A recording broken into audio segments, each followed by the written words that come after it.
Mama mo, hindi. Tatay mo mismo nagpalaya. Kanting. Ay, kailangan sa lupa po nila yun, ng Sol family. Tapos, Nagkaroon kami ng kasulatan sa barangay na isang buwan lang kami dun. Ngayon, lumipat kami rito. Pero kasal sila ng nanay ko. Hindi ko na rin hinabol dahil may asawa na siyang iba. May asawa na rin na iba yung nanay ko. Hindi ko na rin hinabol dahil ayoko na rin ng gulubog. Pinabayaan ko na lang na gano'n.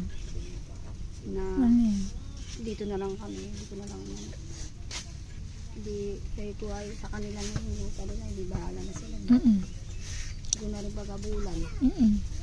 Dito na lang kami nanirahan. Anin. Kanting yan. Tinransfer ko na rin yung dalawang anak ko rito nag-aaral. Mabuti, nag-aaralan na. Linis po. Ama.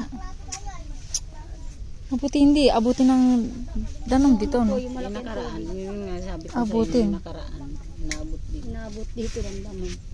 Kaya nga ni po may harang yan na para yung basura hindi gumanon sa amin. Kanting yan. Basura dati. Kanting. Mismong father mo, paano? Tatay ko pa mismo. Nagpalayas, ano? Paayos sa akin. May bahay kami, bahay namin doon.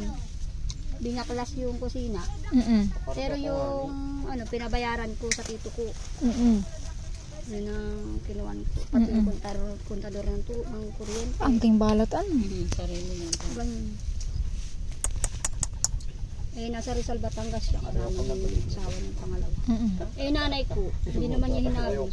Alam naman nilang ganun. Huwag ko na raw paghabulan. Bako lang para sa kanilo pa eh. Sa bayan yan, ano? Asiete. Ma. Yung barangay din, hindi rin nagkuhan. Siyempre, family lang. Dapat ay hindi rin nangilan yung barangay daw. Tsaka mas pinaboran pa yung tatay niya kaysa sa kanila. Binigyan pa nila ng kasulatan. Dapat sinabi raw nila na Ay, loko. hindi nila dapat hindi nila yung pakialaman kasi barangay sila. Dapat for family daw yun. For family yun, oo. Sabi nila, dapat hindi sila nangilan. Sabi naman nila sa akin, ba't daw umalis ako? Yun ang gusto nila. Yan ang makapaglaban ako. Kaya, Gusto nila yun. kaya nga, ngayon 2020 pa dun sabi mo, Oo. may pamimigay si Vice na lupa. Lupa. Doon, no, makiano kayo doon. Naantay, magparehistro na kayo. Parehistro na kayo. 100 square meter yun, dikal yun. Ano yun? Sino Si Kilmar yata ang may hawak ng bulo. Sige, oo, magpalista na kayo. Nagalista ka na balat? Teka.